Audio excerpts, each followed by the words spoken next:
with the responsibility of being the speaker in 2013.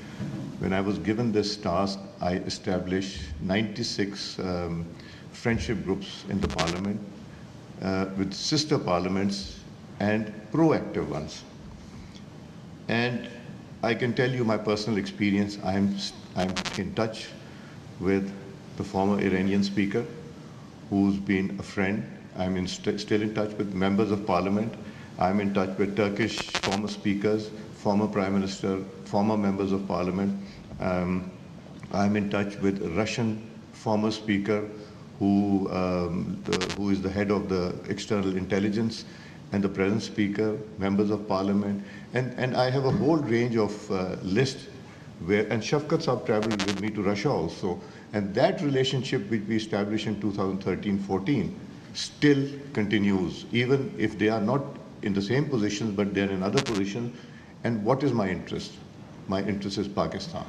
I do not gain anything personally from them, but yes, Pakistan gains if I am. And there have been many occasions where on international conferences, we have put our heads together, where we have tried to work together on causes and issues of interest to Pakistan.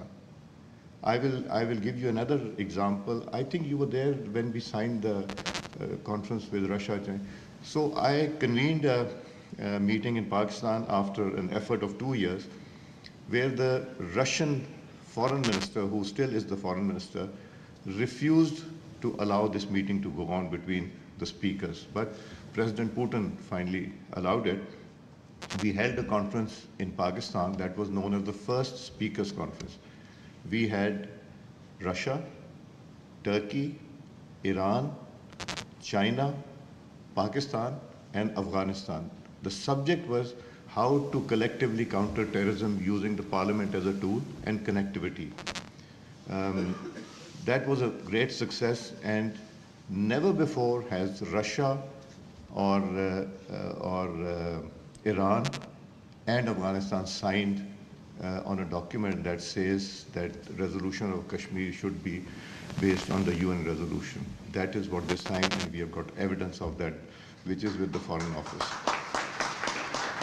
It was because of the relationship and because we were able to convince. It's going to be your job to convince them what Pakistan is all about. Yesterday at the Overseas Pakistanis Convention, I did tell them, if you speak good of Pakistan, they will think that Pakistan is a good. If you project Pakistan poorly, you will be doing a disservice to the country and to yourself also, because if you speak against your country, you will not be held at that level in the eyes of those who you're speaking to.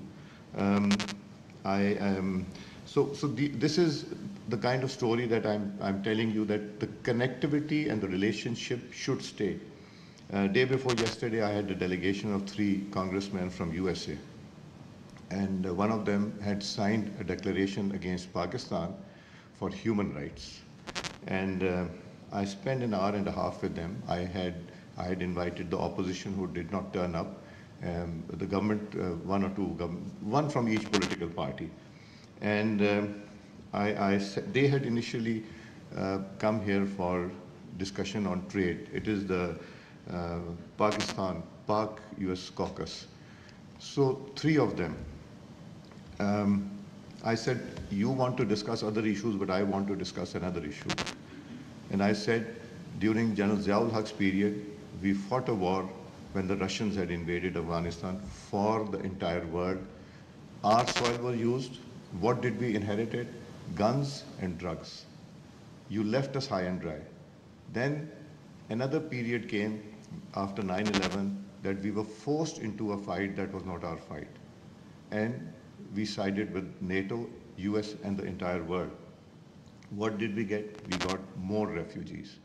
And the third one was when the US abandoned and the NATO abandoned Afghanistan, leaving $8 billion worth of equipment.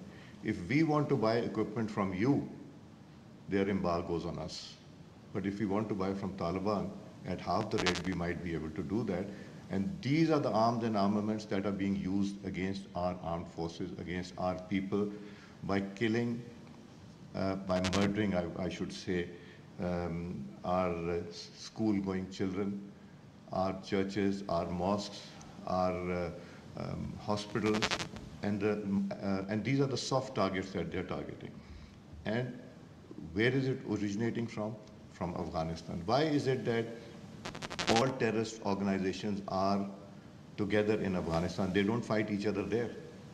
But we are the targets. Why? Because of international conspiracies. It's geopolitical. So when we discussed with them, before that they'd come from GHQ, so they got a detailed briefing on what terrorism, and we are losing our lives. They were talking of human rights.